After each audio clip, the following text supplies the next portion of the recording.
In a forgotten corner of time where symbols burn brighter than flame and names echo with forbidden power, a cup waits. A shadow stirs, and from the abyss, the black vapor rises. This is not ordinary smoke. It is consciousness made mist, the breath of fallen gods, the hidden self whispering through the cracks of reality. This text is not a tale, but an invocation, a key to unlock the gates of inner alchemy. Inspired by the Hermetic and Gnostic visions of Aleister Crowley, the cup and the shadow is a journey through the tunnels of the soul where every symbol is a portal and every word a ritual. Within these pages you will learn to dissolve the illusion of identity, to gaze without fear into the darkness, and to awaken the power that has always been yours. Waiting in silence. Prepare your spirit, breathe deep and step into the vapor, because once you begin you will never see yourself the same again. Before the word there was the sip, before the rite the steam, and in the cup the hidden universe offered itself to the one who knew how to drink it. This book was not written for the consumer, not for the gourmet, nor the seasoned taster, nor the specialist in methods and roasts. This book is no guide to varieties, no recipe book of proportions. This book is a grimoire, a book of magic, a treatise on everyday invocation, and its subject is coffee, but not coffee as a beverage, coffee as sacrament. Coffee as a morning incantation, as a black spark that ignites the soul when the eyes first open, as a seed that has passed through fire, death, and dissolution to become liquid spirit. This is not a book to speak about coffee. It is a book to speak with coffee. Does that surprise you? Does it sound exaggerated? Then you are not ready. But if you feel, even at the nape of your neck, a suspicion, an ancestral memory, that something stirs when you sip your cup in silence, just before the noise of the day begins, then this book is for you. Every culture has had its potion. The Greeks had kykeon, the Norse their mead, the Aztecs their xocolotl.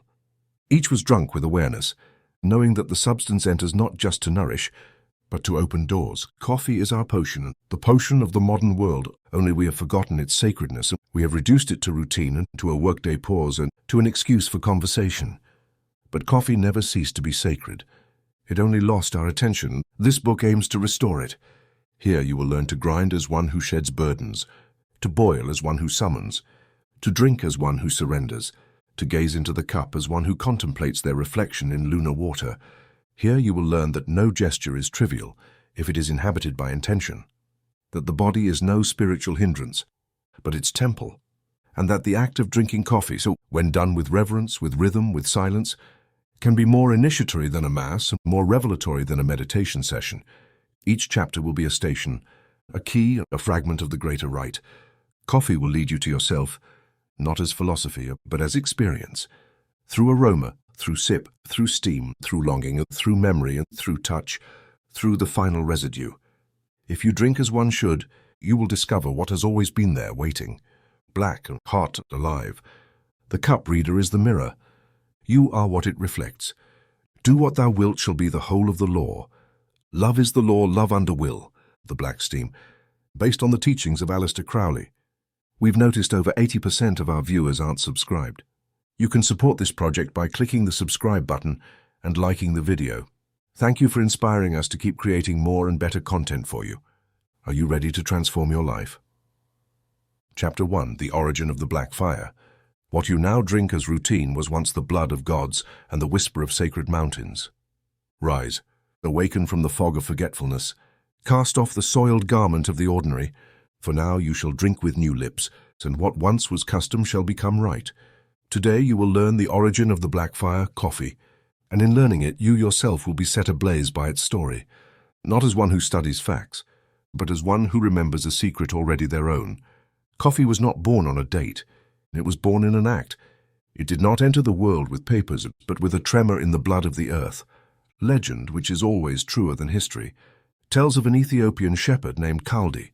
He noticed his goats after eating the red berries of a certain shining bush, became wild, danced, charged the air with joy and delirium. He, curious as all those unknowingly chosen by the gods, took some berries, tasted them, and felt within his flesh an awakening not of this world. So began the pilgrimage of coffee, not in science but in vision. That oft-told tale in taverns, markets, and monasteries is not trivial. For the one who sees, it holds the pattern of every initiatory awakening. A secret nature acts, a beast recognizes it, and a man imitates. The goat is the unfiltered soul, the body that does not lie. The shepherd is the awareness, still ignorant but alert. The fruit is the sign, and the animal's leap is no joke. It is prophecy. From Abyssinia, cradle of ancient mountains, coffee spread like fire stolen from the gods. Some say the first to systematize its use were Sufi monks, those who spun in spirals like mad stars through the night of the One. Why them? Because they understood the essence. Coffee was not a drink, it was a threshold, not a flavor but a ladder. They used it to stay awake during long vigils, chanting the names of God until breath became praise. Each sip was a summons, each swallow another turn of the soul toward the center. How did this fruit reach the ports and plazas of the world? As with all sacred things, first persecuted, then smuggled, then sanctified in bourgeois salons, until its edge was dulled, but its essence remained. In Yemen it was cultivated on the slopes of Mocha, a city whose name still provokes laughter in Western tongues that do not understand. From there it reached Mecca, Cairo, Constantinople. There, among Quranic chants and secret pacts, coffee was declared dangerous. By the theologians of sleep, they banned it because it awakened, because it sparked dangerous thoughts, because it made the mute speak and the faithful doubt. What a delicious confirmation of its power. All that unsettles the powers is a sign of truth. Then came Europe. The bean entered through the markets of Venice, like an emissary of Eastern alchemy. It was first medicine, then temptation, and then habit. In Vienna, Paris, London, cafes rose like temples, disguised as conversation. Men of science, artists, poets, conspirators, all drank in silence.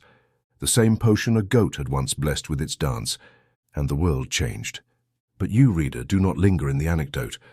This is not a history lesson, this is revelation, because the coffee you drink this morning comes from that same uninterrupted lineage of fire. There is no difference between the bean Chaldee discovered and the one sliding now into your cup.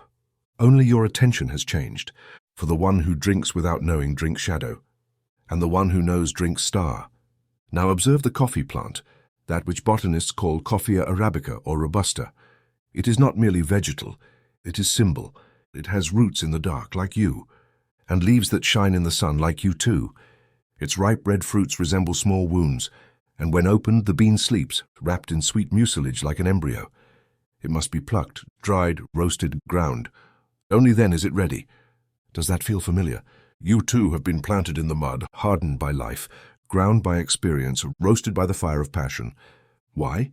So that you might be of use, so that you may dissolve in hot water and nourish the world with your essence. You are coffee, but you do not know it, or did not know it. The ancient alchemists knew it all without writing it. That is why coffee was to them a hidden elixir, because it holds the four elements, the earth it grows in, the water that extracts it, and the air that carries its scent, the fire that roasts it. All is there. There is no more accessible quintessence. It is the secret in plain sight, the holy grail on every corner, and yet the one who does not know how to look sees nothing, sees only a drink, a trend, a need. That is why this book is no tasting guide, no barista manual. It is a grimoire, a book of invocation. The black fire is a spirit, and like all spirits, it can be awakened or ignored. What will you do? Will you keep drinking as if it were just saliva entering your mouth? Or will you begin from today the rite? Will you ponder the words revealed in the chapters to come? Will you consecrate your cup as sacred chant? Will you make your first sip a communion with the god Ari, the one who dwells at the center of every spark? Choose, because now you know. Coffee was not made to keep you awake in routine. It was made to awaken you from routine, and in every steaming cup lingers the memory of a world that can still burn, and if you burn with it, do what thou wilt shall be the whole of the law. Love is the law, love under will. Chapter 2, the seed that knows. From the bean the verb emerges, and whoever grinds it to dust awakens its spirit. Not every seed deserves attention, but some demand it by their mere presence. The coffee bean is one of those. You've seen it 1,000 times, brown, small, curved like the body of an eternal fetus. And yet, you've never truly seen it, because to look without awareness is like chewing without hunger. Today you will open your eyes, and what once seemed simple will reveal itself as symbol. Let us begin at the beginning. What is the coffee bean? It is the hardened core of a fruit from a humble shrub, a double embryo encased in a shell. When you peel away its parchment skin, you uncover its distinct shape, a central curve that splits it into two asymmetrical hemispheres like the brain. Because yes, dear listener, The coffee bean is also a mind, a vegetal mind that, though it does not think as you do, holds memories, reactions, and a latent disposition toward ecstasy. Think of it as a rough philosopher's stone. It doesn't shine, doesn't sing, doesn't smell, yet a sleeping fire stirs inside. It has grown in darkness, drunk rain and sun, withstood plagues and pruning, and finally ripened. Now it waits for one thing, the fire that will awaken it. This is where the first alchemical act appears, roasting. That word, now tossed around like baking bread or frying sardines, is in truth the great gate of transmutation. Roasting is not heating. It is provoking, it is forcing matter to reveal itself. A raw bean is like a man who remains silent. A roasted bean is that same man after the fire, irreversible. Who has worked with beans knows no two react the same. Some burst with fury, others crack slowly. Some release sweet perfumes, others bitter, earthy, floral. Each bean is a compressed star chart. Fire, that sacred executioner, forces them to speak, to bare their soul, to yield their secret. Because that is roasting, torture with love. In alchemical terms, the bean is the prima materia, the raw essence of the ancient hermetic labs. It contains chaos and order, life and death, the feminine and the masculine. By subjecting it to fire, like lead becoming gold, it begins its transformation. First, its pale green hue turns reddish-brown. Then its inner structure fractures. Cracks appear. The central curve begins to split. The bean swells. Then comes the sound. The first crack, like a shell bursting from within. It is a birth, the bean giving light to its spirit. The aroma begins to rise, earth, wood, cacao, smoke. Whoever has not smelled it at that moment has not known the true face of coffee. This is the moment when Adib, the divine spark, reveals itself. It is not yet in the cup. It has not yet met water, but it already speaks. Those who are present, not looking at clocks or phones, can feel that scent pierce the soul. Because the bean, when roasted, sings. Why fire? Why not water or ice or shadow? Because fire is the only element that transforms with no return.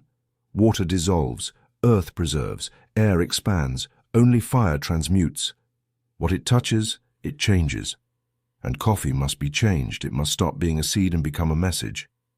Here lies another mystery. When roasted, the bean loses mass but gains in aroma and flavor. This seems contradictory. How can it become more powerful as it becomes lighter? Shouldn't loss impoverish it? No. In the spiritual realm, to lose the dense is to gain the subtle. Just as the body becomes corpse in death, yet the soul is freed, so too the bean must lighten to speak. Now pause. Consider your own process. Haven't you too felt the fire? Haven't you been through moments that cracked you, stripped you of time, illusions, comfort? Haven't you felt like you were falling apart? And yet, when you emerged, you were more yourself than ever, more essence than form, more aroma than structure. You too have been roasted, and if not yet, you will be. Coffee teaches, if you let it, that life is not about preserving who you were, but surrendering to fire to become who you are. That essence is not found by fleeing heat, but by walking through it. And that no one, absolutely no one, exhales aroma without first having burned. There is one more truth. The degree of roasting changes the soul of the bean. A light roast holds its acidity, its floral youth. A medium roast reveals balance, round body, complexity. A dark roast screams its past, its bitterness, its depth. Each stage is a different mask. You choose who you are by how you let the fire touch you. Carried to the initiatory realm, this is key. You too are in the hands of fire. You can resist and remain raw, incomplete, unscented. You can surrender halfway and become a lukewarm sip with no character. Or you can give yourself entirely. Let yourself be roasted to the soul and become what the universe needs, a drink for the gods. Remember, the seed knows. It does not need to learn, only to be activated. Within each bean is a map, a song, a purpose, just like within you. The art is not in planting more coffee, but in awakening what already sleeps. So next time you see a roasted bean, not in the supermarket bag, but in your fingers, your altar, your invocation corner, look at it with reverence. It is not dead matter. It is a verb contained. Symbol and teacher. It is what you too are in potential, and when you grind it, crush it, turn it to powder for infusion, remember this. You are not destroying. You are liberating. The death of the bean is the condition of its offering, like everything that matters, and thus the soul of matter is revealed. Do what thou wilt shall be the whole of the law. Love is the law, love under will.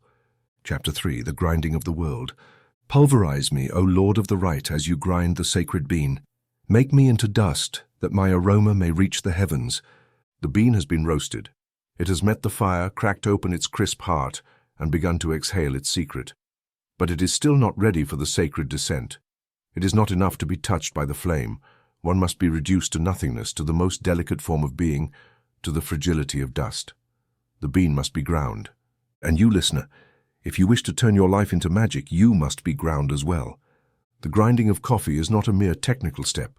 It is the moment when solidity bows before the subtle, when the whole offers itself to be fragmented, when what once stood as a visible unit becomes an invisible legion. It is not destruction, it is spiritual multiplication. Think about it. You take that roasted bean, resilient, dark, aromatic, and place it in a grinder. It may be manual, electric, stone, or blade. That doesn't matter. What matters is the symbol, because that instrument, spinning with contained violence, is doing one thing alone, executing the will of transmutation. And the bean, without protest, surrenders. It spins, it collides, it breaks, it yields. Bit by bit, it fragments. Bit by bit, it ceases to be a bean, but every part, no matter how small, carries the soul of the whole. Nothing is lost. Everything is expanded. You see it now. That bean is you. You who were raised to be whole, firm, independent. You who were taught to resist, not to break, to preserve your form. But what use is all of that if you cannot offer yourself to others? What good is your integrity if you cannot give yourself in 1,000 parts, in 1,000 forms, in 1,000 words? The true magician does not hold back. They disperse. They become bread, wine, dust, coffee. To grind is an act of humility. It says, I am ready to be used. I am not afraid to lose my form. I do not cling to my structure. I want to be useful. The initiate must pass through their own grinding. Sometimes it's a crisis, sometimes an illness, a heartbreak, a financial failure, the death of a loved one. All these are mills. They spin, and in the middle of the whirl you don't understand. But afterward, when you are no longer who you were, when you look at yourself and don't recognize the old image, you discover something. You smell better. Your aroma, like that of freshly ground coffee, is more pure because now you are ready to dissolve in the water of the right.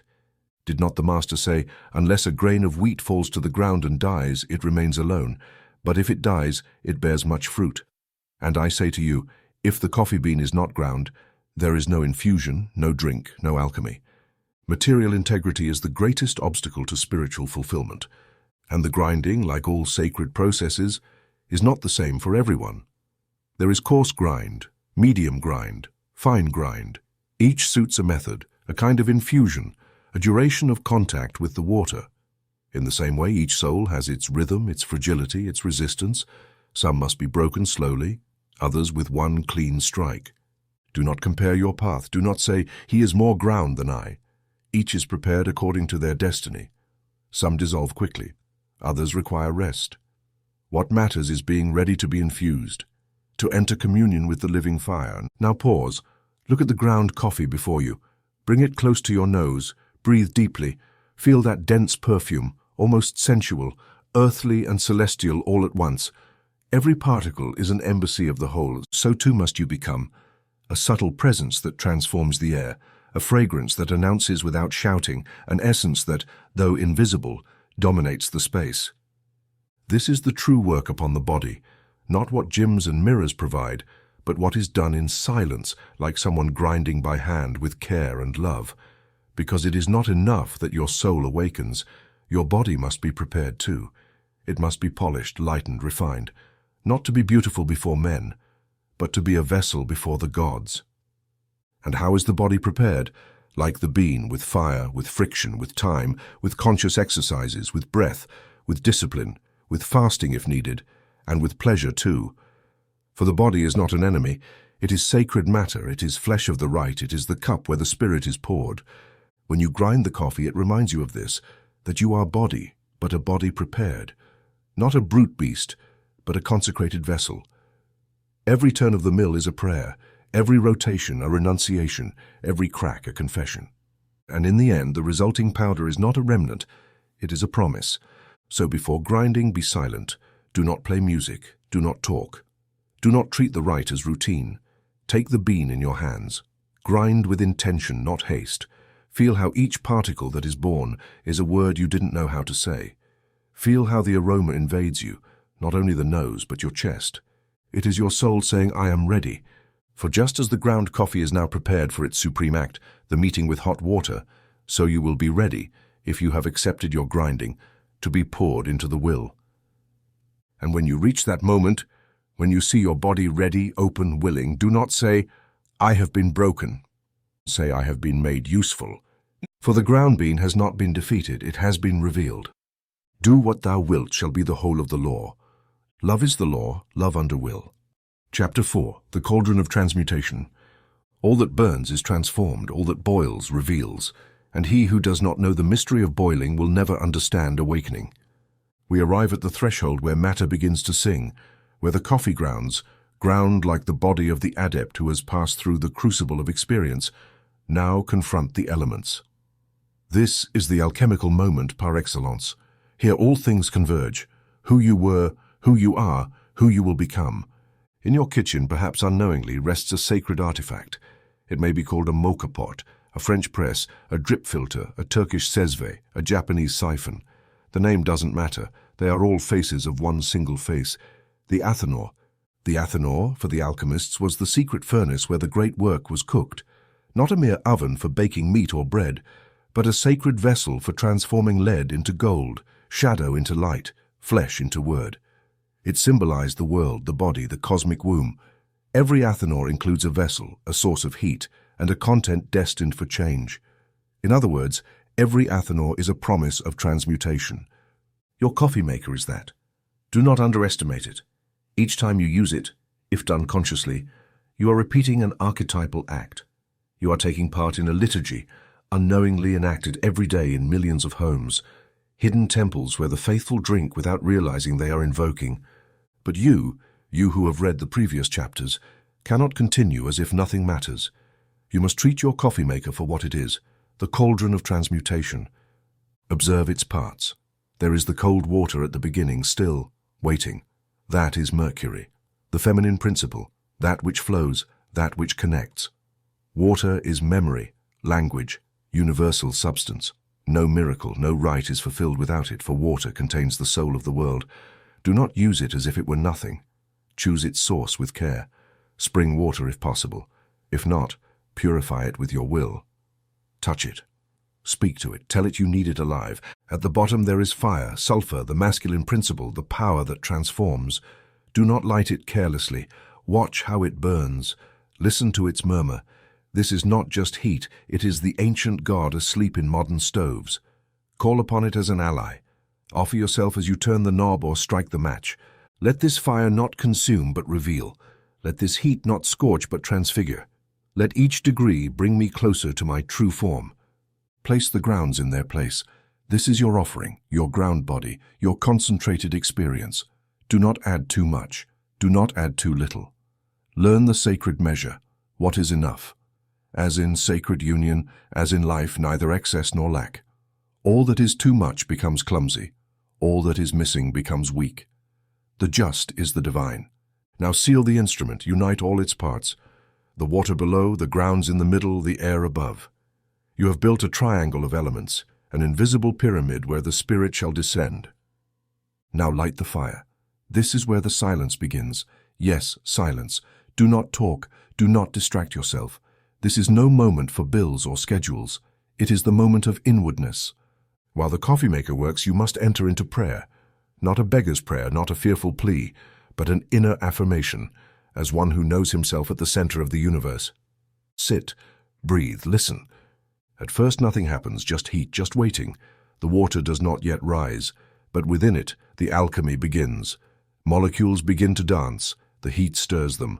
Mercury awakens. Soon it will rise. Soon it will seek the grounds, and there, in that contact, in that first kiss between hot water and coffee, the spirit is born. Then the sound. The steam rises, the air fills with aroma. A whisper emerges from the cauldron. It is like an exhale, like an invisible tongue brushing your neck. It is Adit, yes Adit, the god in the spark, the one who dwells at the heart of every process, the one never seen but always felt. He is here now, rising as vapor. Do not interrupt him. only observe. The vapor is the soul released. It is proof that the marriage of the elements has succeeded. Water, fire, and coffee have united, and the result is spirit. This is why ancient cultures revered smoke, incense, steam, because here you see what is usually invisible. Smoke is what the soul longs to say but cannot speak. Watch the vapor, inhale, close your eyes, feel it penetrate you. Feel how it clings to your memories, how it clears your mind of trivialities. This is no ordinary steam. It is the scent of sacrifice, the smell of your own transmutation. When the bubbling stops, when the coffee maker exhales its final sigh, you will know the work is complete. The drink is ready. The spirit has descended. Matter has been redeemed. And so have you. Because it's not only the coffee that has changed, you have changed. You have passed through silence. You have seen the fire. You have felt the ascent. And now, with the warm cup in your hands, you will not drink out of habit. You will drink as one who has completed a rite, as one who has glimpsed the soul of things, as one who has learned that even the most ordinary act can be sacred if lived with will. Do what thou wilt shall be the whole of the law. Love is the law, love under will. Chapter 5, the incense of revelation. Where the eye is blind, the nose sees, and where the tongue is silent, the aroma sings. The cauldron has worked its mystery. The drink has been gestated in the womb of the domestic Athanor, and you, if you were faithful to silence, know it. For there was no trickery, no haste, no anxious consumption, no noisy routine, only fire, water, and grounds surrendered to the moment. But before the drink touches your lips, before the liquid essence pierces you, there is one more veil to cross. A veil unseen by the eyes, yet it floods the entire scene. It is the veil of aroma. The steam rising from the warm cup is not mere gas.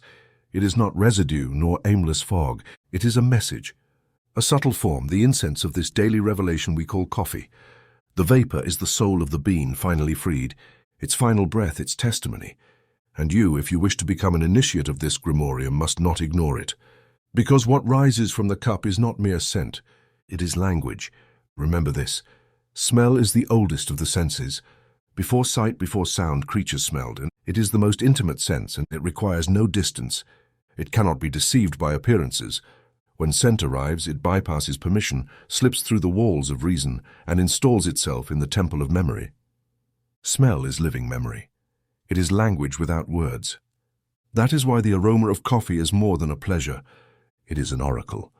When the vapor rises from the cup, do not rush. Do not drink yet. Pause, lean in, close your eyes, and inhale slowly. Let that vapor touch your face. Allow it to pass through your nose like the incense of ancient temples. Feel its temperature, its texture, its invisible dance. There, suspended in the air, is a deed. Yes, a deed, the God within, the central fire, the spark of consciousness that never sleeps. He is there not in words or images, but in scent, because the invisible, the essential, speaks to us through channels the mind cannot control. You inhale and something stirs in your chest. Perhaps a childhood conversation returns, a distant kitchen, a stolen kiss after a storm. Perhaps a nameless melancholy rises or a sudden euphoria. It is no coincidence. The aroma of coffee has opened a door you thought closed. And behind that door is your memory, and beyond the memory, your will. This is where the rite becomes intimate, because no two coffees smell the same, and no two people perceive the same fragrance in the same way. The aroma is a personal key, a ciphered password for your soul. That's why it's not enough to say, this coffee smells like chocolate, like wood, like wet earth. That is the language of tasters and traders. You are not that. You are the alchemist, and for you, aroma is symbol. And ask yourself, what does this perfume say to me? And to what part of me does it speak? What does it awaken? What does it stir? What does it imitate? And do it sincerely. Do not settle for immediate answers. Breathe again. Listen inwardly. Because every well-brewed coffee has a particular spirit, a vibrational frequency that, if you allow it, can tune you like a forgotten lute, can restore your lost tone. Some coffees open the heart and others desire, some bring clarity and others fire. Some aromas call to action, others invite stillness. All are sacred, and you know how to read them, because each one is a message from the being that has already died, but whose soul now wanders the air, ready to speak, if you let it. The vapor is then a messenger, not just of the bean, but of the entire process. The water, the fire, your attention, all is there in the form of aroma. It is the recapitulation of the rite, the sign that you have reached the threshold. In ancient orders, incense was not decoration, it was mediation. As it rose, it carried with it the unspoken words, the silent prayers, the intentions without form. The same happens here. The vapor of the coffee ascends, and with it your consciousness. So breathe with reverence, not like one sniffing a passing flower, but like one receiving a sacrament. Remain a few moments in this collected state, inhaling, remembering, invoking. It does not matter if you are alone or with company.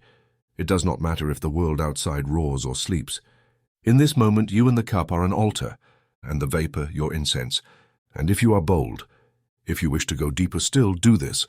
Write what the aroma tells you. Write without thinking, and let your nose guide your hand.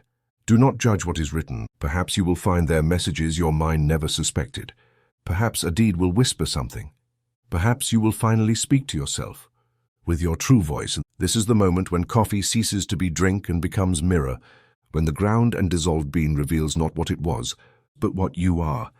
Do not drink yet. Wait, listen. Let the aroma speak its final word. And when it does, you will know that the time for the first sip has come. Do what thou wilt shall be the whole of the law. Love is the law, love under will. Chapter 6, the first sip, opening the inner door.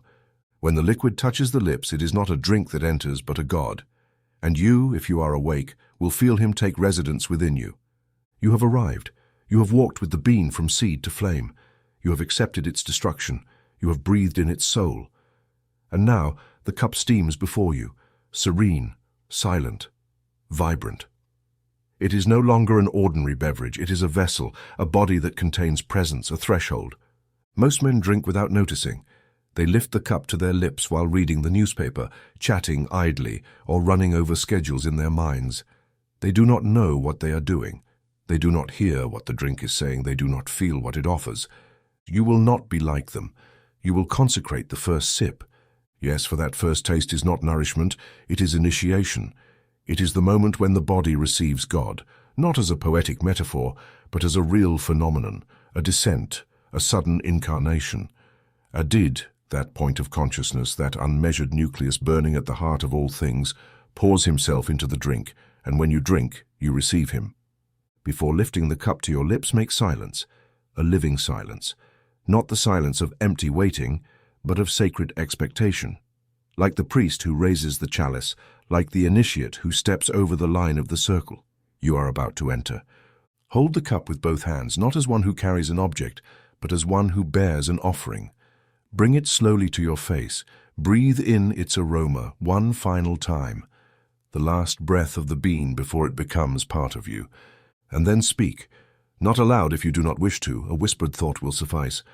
But the words must be full of intention. Do not utter them as empty phrases. Say, for example, "May this black fire awaken me to the center of my will." Or if you prefer, a did, eternal spark, enter me and ignite what sleeps. You may create your own formula. The exact words do not matter, only the clarity of your intent. You are not drinking coffee, you are invoking, you are receiving. You are engaging in a ritual that, if understood, can transform your day, your body, your mind. Now bring the cup to your lips. Pause just before contact. Feel the warmth, the ceramic edge, the vapor brushing your skin. This moment, before the sip, is the moment of the door. Like breath held before a kiss, like silence before thunder, you are at the threshold. Now do it slowly, not as one who swallows, but as one who allows. Feel the liquid touch your tongue, glide across your palate, descend through your throat. Feel the warmth spreading in your chest. Feel the drink opening spaces inside you. Do not think, do not judge the taste. Do not decide if it's good or bad. Forget the consumer's vocabulary. This sip is not to be evaluated, it is to be felt, to be inhabited. In that moment the body shifts, it expands, becomes receptive. The drink does not merely enter, it awakens, it illuminates. And if you are present, if you do not flee into thought or hide in distraction, you will feel something rise within, a clarity, a spark, a presence. Some may feel a sudden wave of energy, others an unexpected peace.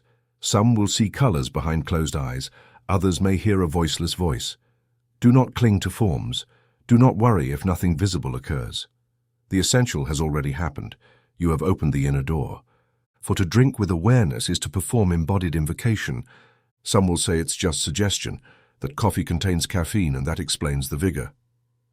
Poor souls, The modern world has taken the energy of gods and reduced it to chemical compounds. You are not a chemist. You are a magician. And you know that substance is not only molecule, but symbol, that the heat you feel is not merely temperature, but manifestation. As the drink moves through your body, observe, not with obsession, but with loving presence. Where do you feel the energy? What part of your body responds first? What images pass through your mind? What emotions surface? Everything is a sign. A deed does not speak like a teacher. He speaks like fire, and fire does not explain, it reveals. You may, if you wish, close your eyes for a moment after the first sip. Let yourself fall inward. See what emerges, what symbols arise. Perhaps a coiled serpent, perhaps a spinning star, perhaps only a dissolving shadow. All of that is you, all of that is the coffee working within you. Remember, the first sip is the only truly sacred one. The rest belong to the descent back into the ordinary, but that first, it is the threshold, the opening, the spark. So let it be slow, conscious, intimate. If you drink the first sip well, the whole day will echo with its light. If you drink it poorly, the coffee will be nothing more than fuel for your hurry. You choose. Make this sip a sacrament and make your body an altar. And let the God, that templeless, nameless God who dwells in the small, the unseen, the black, enter and sit to breakfast in your soul. Do what thou wilt shall be the whole of the law. Love is the law, love under will. Chapter 7. Coffee as a mirror of desire. Your tongue is an oracle you do not know how to read.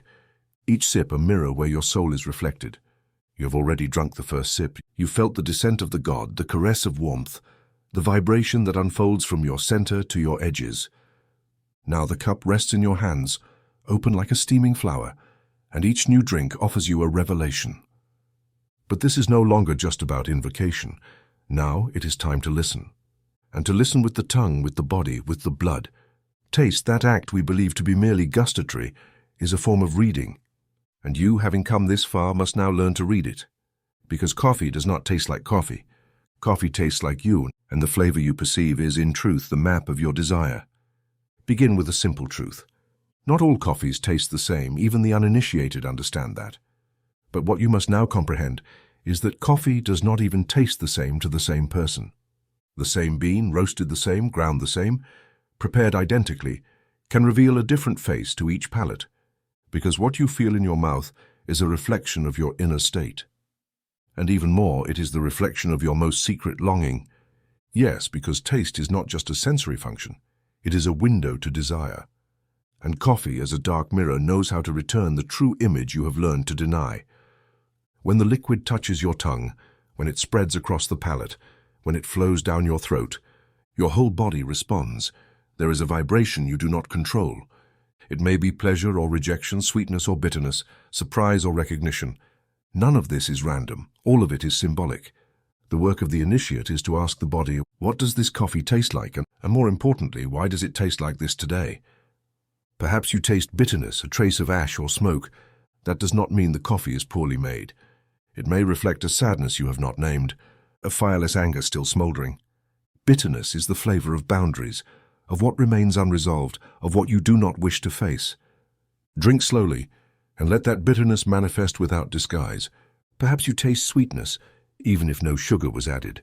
When the natural sweetness of coffee emerges, it means the soul is open, available, ready for encounter.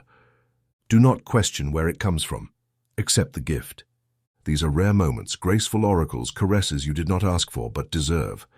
Perhaps the coffee reveals acidity, fruitiness, notes of citrus or flowers.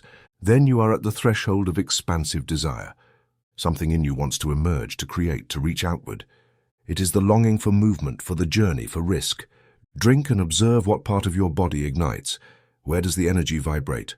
What image arises when you close your eyes? Flavor guides, flavor reveals. Flavor is a bridge between the unconscious and the evident.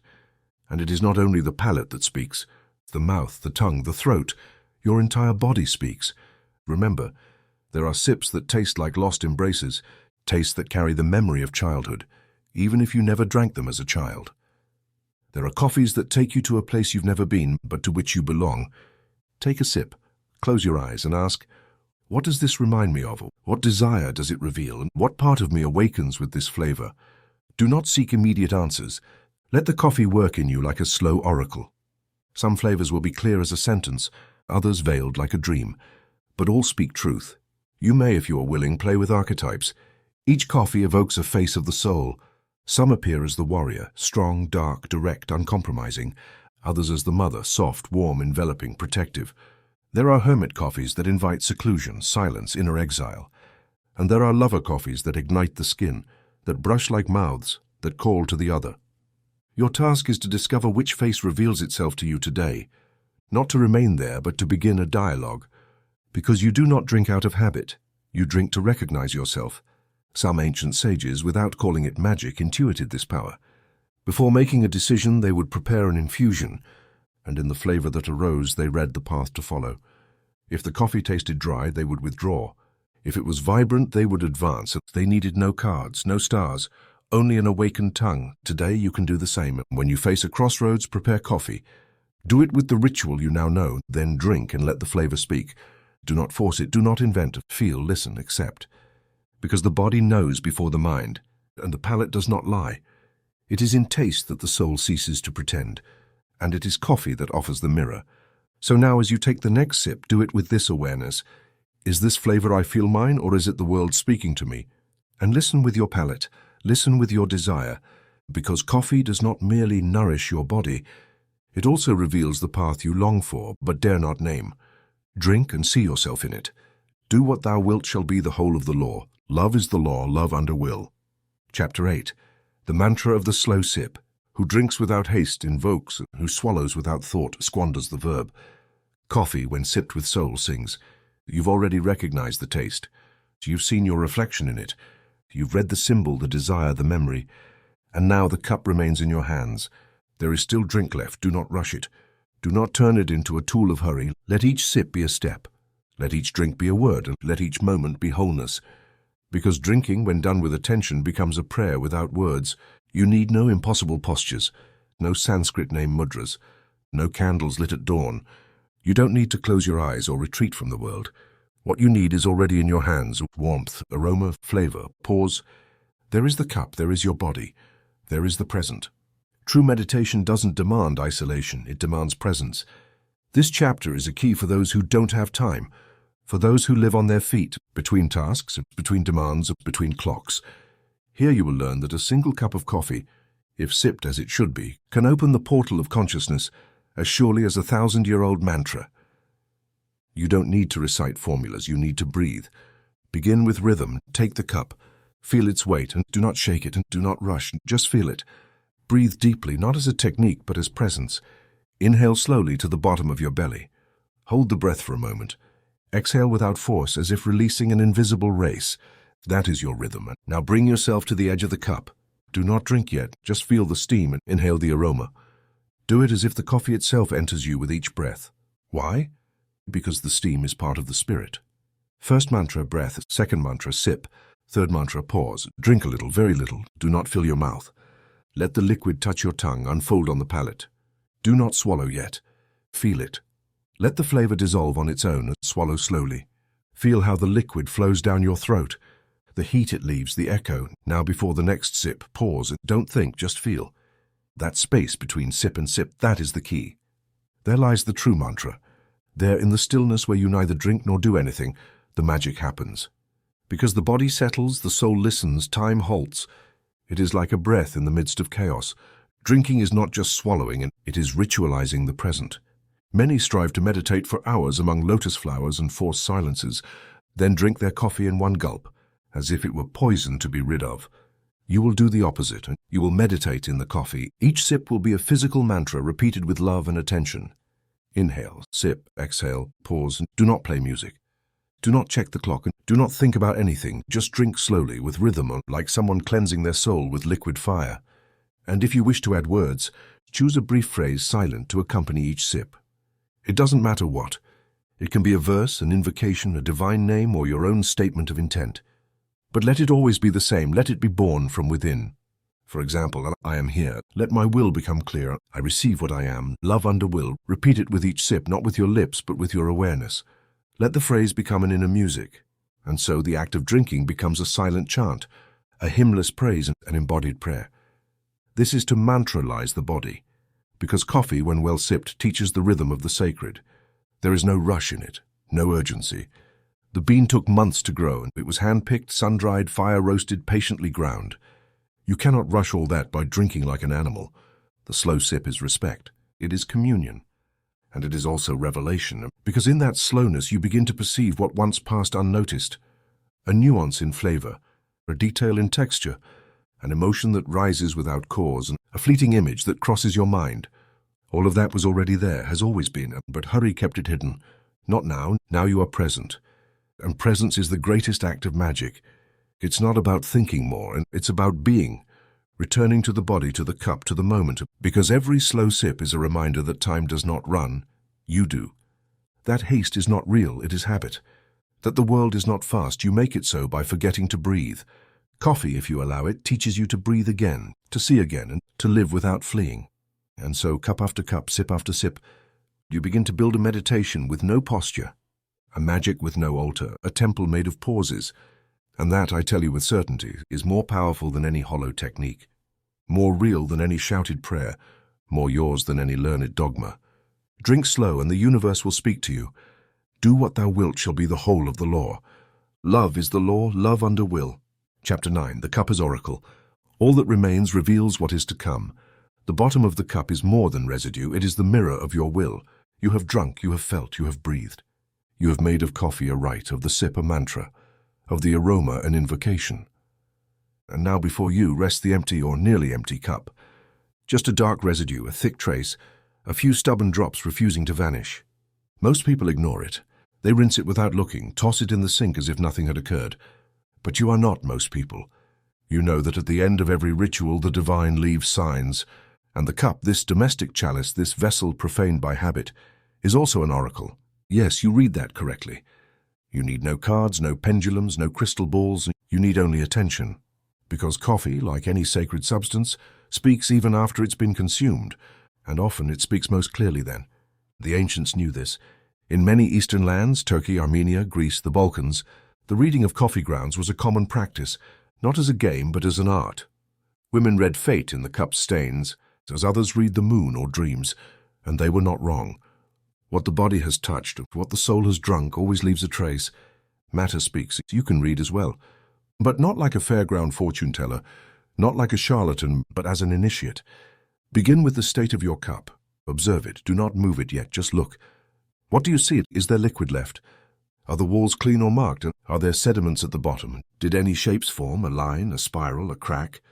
Nothing is random. All can be interpreted. Now gently turn the cup counterclockwise. Do so with reverence, not as one stirs a dirty glass, but as one turns a talisman. Let the movement be slow, nearly ceremonial, then stop. Look at what remains. Each stain, each droplet, every form that appears inside the cup is a symbol. Do not expect clear drawings. The oracle is not a literal pictogram. It is like a dream, hazy, symbolic, powerful. It requires sensitivity, not precision. Now you begin the reading. First, ask a question, not any question, not trivialities, not, will I get that job, or does that person love me? The cup does not respond to anxiety. The cup reveals deep truths. Ask with the soul. For example, what do I need to see at this moment? Where do I stand on my path? What inner force is acting through me without my knowing? What image must I integrate today? Ask the question in silence, not as a plea, but as one who opens a book and waits. Look into the cup and allow the symbol to emerge. Do not think, do not invent. Let the eye see without forcing. Perhaps you'll find something resembling a human figure, an animal, a letter, an arrow. Perhaps only a stroke, a line, a stain. Do not underestimate anything, and everything can be read. Here are some keys, not rules, but suggestions to help you begin. A figure rising, an ascending line, a shape pointing upward. These suggest opening, expansion, clarity. Your energy is rising. Are you ready to move forward? A figure falling or a stain sinking to the bottom speaks of retreat. It is a time to go inward, to not act yet, to wait. A closed circle may be protection or confinement. Ask yourself, am I protecting myself or hiding? A crack, a fissure, a broken form. Something within you is splitting open. Do not deny it. Be grateful. From that fracture, light will be born. A spiral or vortex points to the center. You are circling something not yet revealed. Keep drinking, metaphorically, until you touch bottom. There are also universal symbols.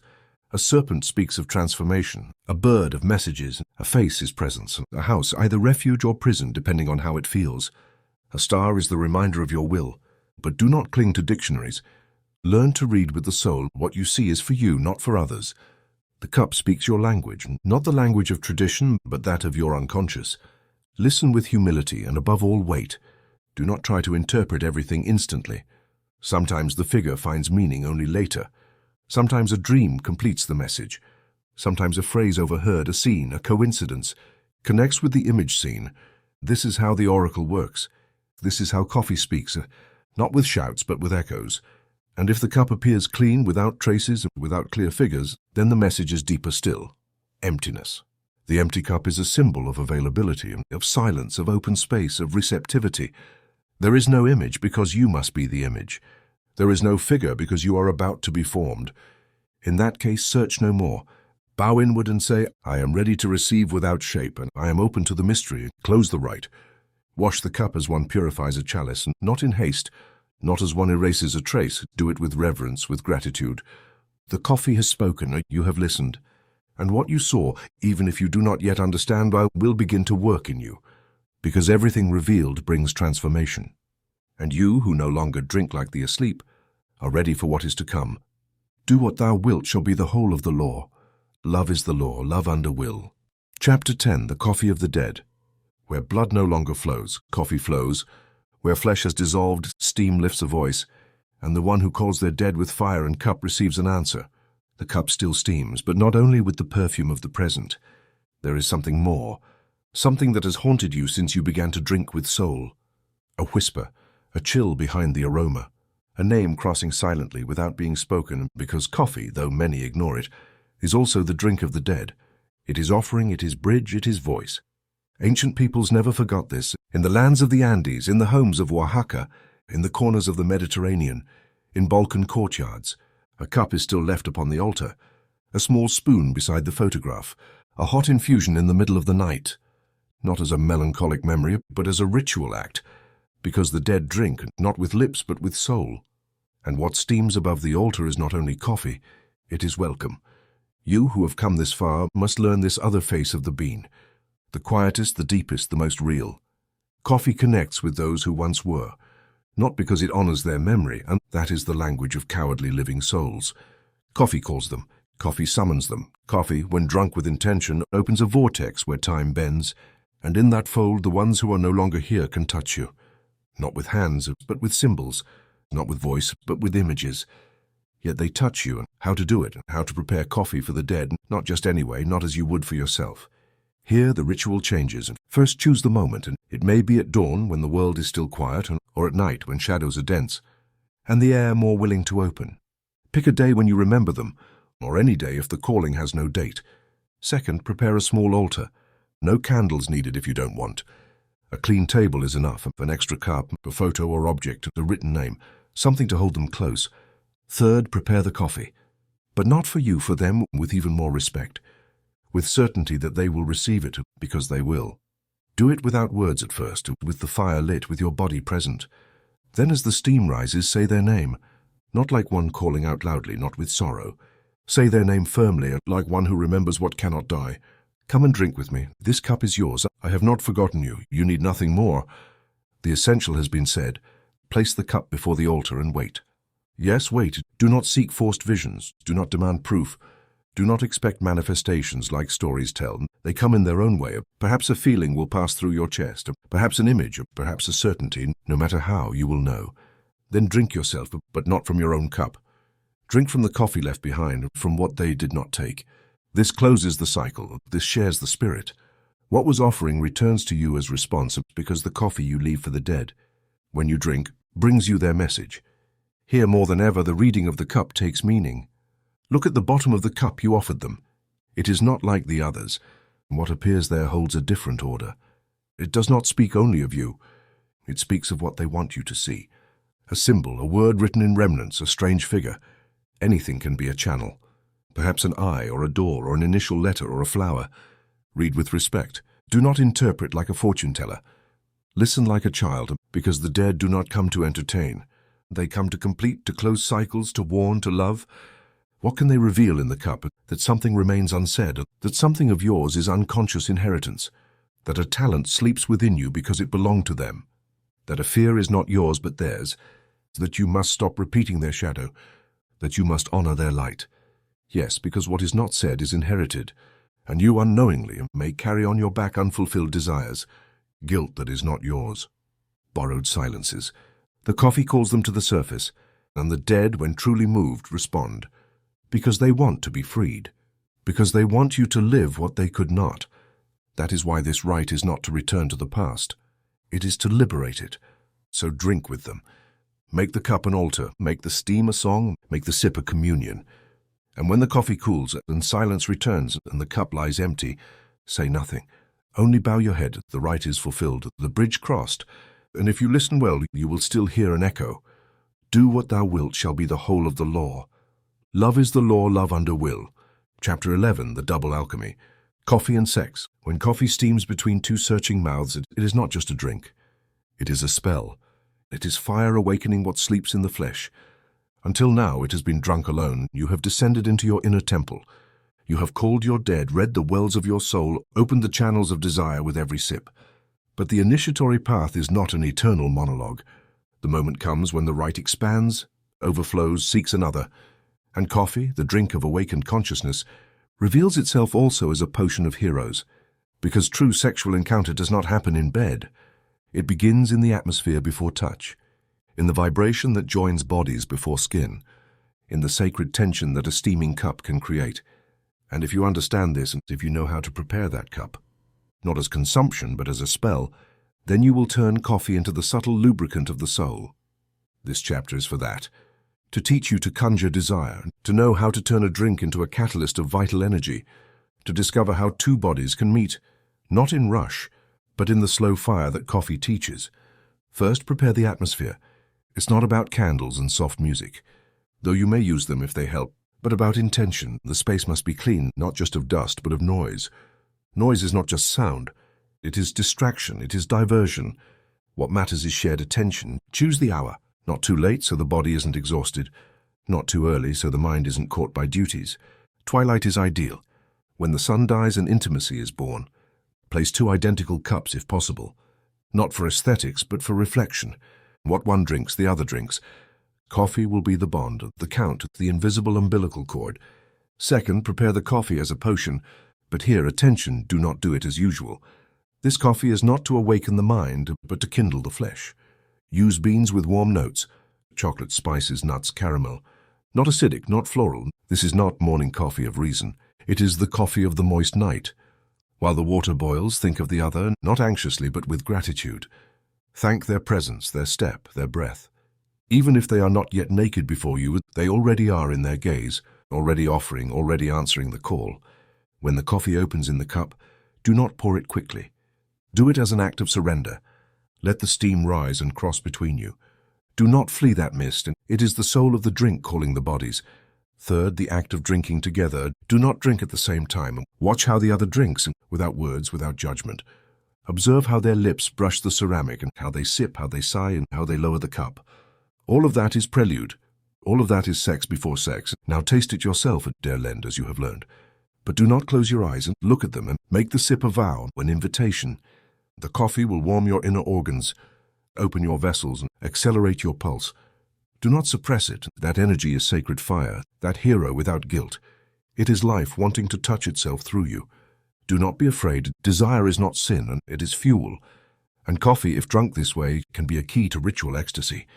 Now come closer. The steam still rising is altar smoke. Let your faces approach and breaths mingle. Coffee becomes shared breath. No need to speak, not yet. Touch hands slowly, as if you were part of the same bean, the same infusion, because you are.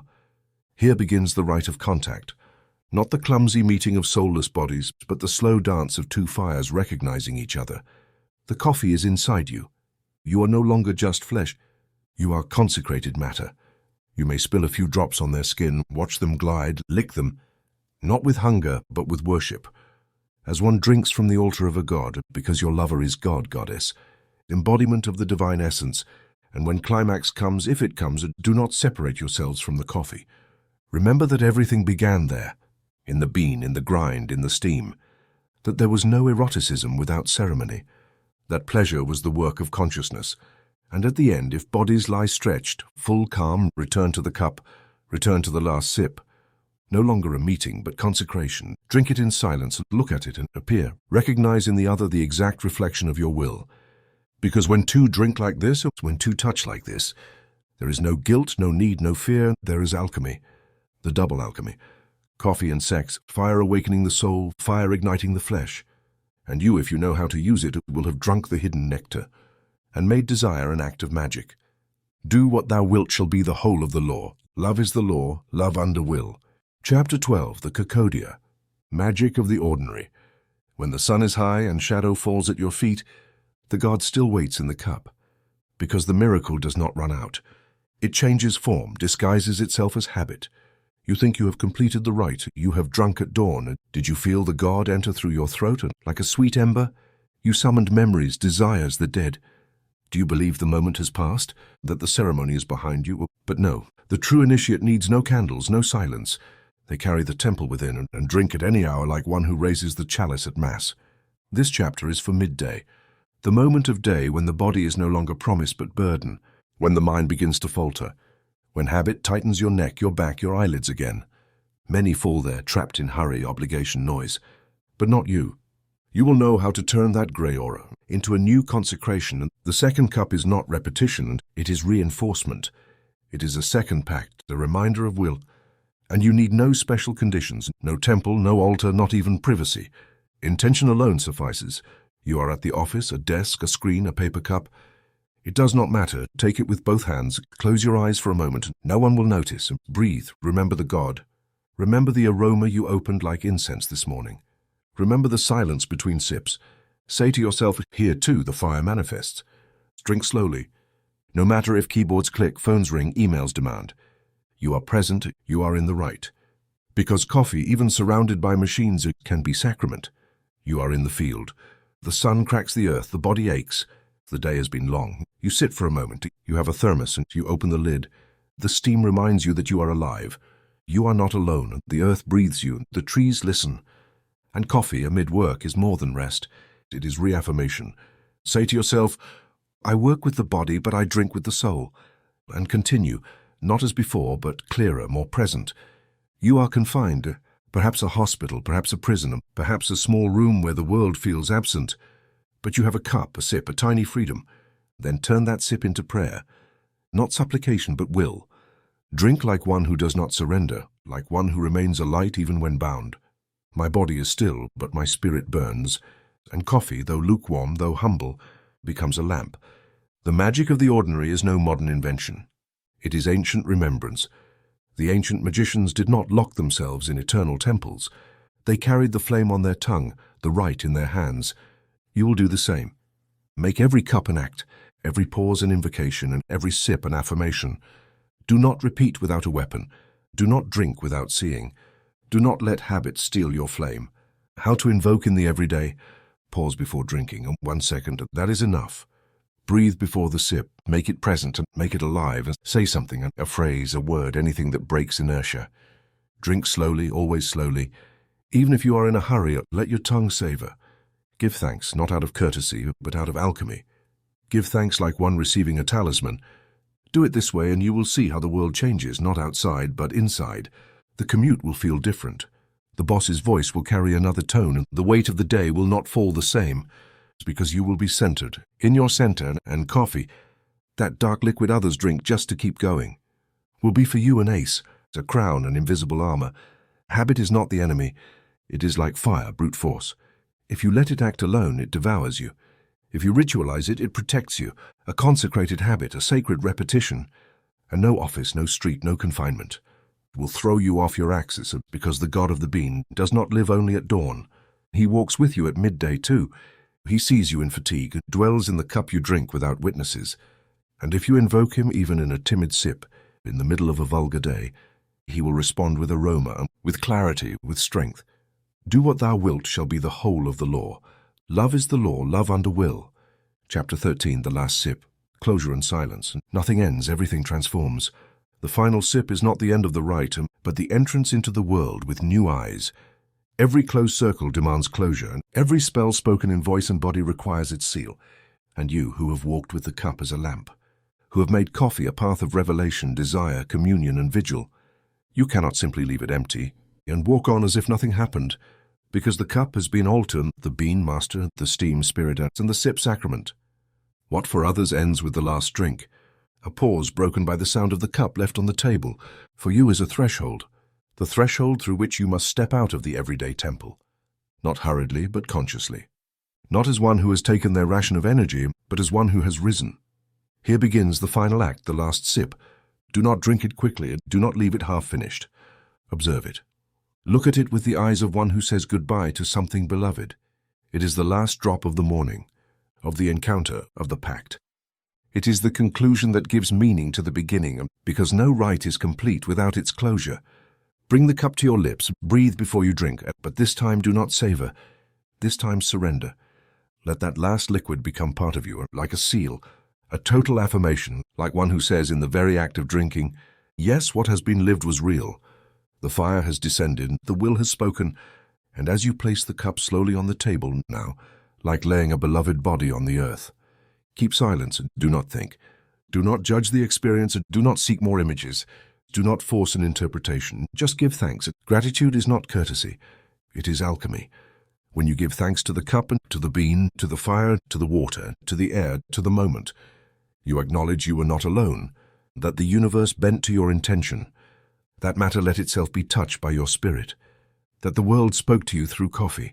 Say in thought or aloud, thank you for the teaching of this cup. Thank you for awakening in me what slept. Thank you for showing me the sacred in the simple. Thank you for returning me to the world clearer. This is not a prayer. It is a declaration of presence, an act of nobility, a gesture that seals the pact. Now look at the remains. There is residue at the bottom. A line, a swirl, a thick sediment like shadow. That is your final mirror, your face before stepping into the world. Perhaps something unsaid. Perhaps your day condensed into symbol. Or perhaps you see only emptiness. Whatever it is, honor the remains. Do not clean them as one forgets. Do not discard them as waste. If you are at home, pour what's left onto the earth. Give the world a drink. Feed a plant. Pour it in a corner of the garden. The coffee returns to the soil, where it grew. The circle closes. And in doing so, you participate in the eternal flow. What is drunk is given. If you are far from earth and only have pipes, pour it out with a word of farewell. Let that gesture not be blind. Let it be an act. And then stand up and do not run, do not extinguish what was lived. Carry with you what you felt. Step out like one who has just returned from an initiation, because that is what this has been. Your body has communed with the bean. Your soul has spoken with the steam. Your desire has awakened in the heat. Now everything may seem the same, but nothing is, because you have changed. Walk with the certainty of the initiate. Speak with the clarity of one who has drunk from the depths. Work like one who carries fire in their blood. Love like one who remembers that coffee taught. Every surrender is an offering. And if in the middle of the day, in traffic, in noise, in routine, everything begins to cloud again, remember the cup. Remember the first sip. Remember the last. Remember that all that is sacred lives in what you consecrate. The cacodia has ended. It only waits. Tomorrow it will return, and you will return with it to drink, to invoke, to transform. Because coffee, like life, like love, like magic, it never ends, only changes form. And you, who have learned to see it, will never again drink without awareness, because now you know, now you are awake, and the world finally notices. Do what thou wilt shall be the whole of the law. Love is the law, love under will. Amen.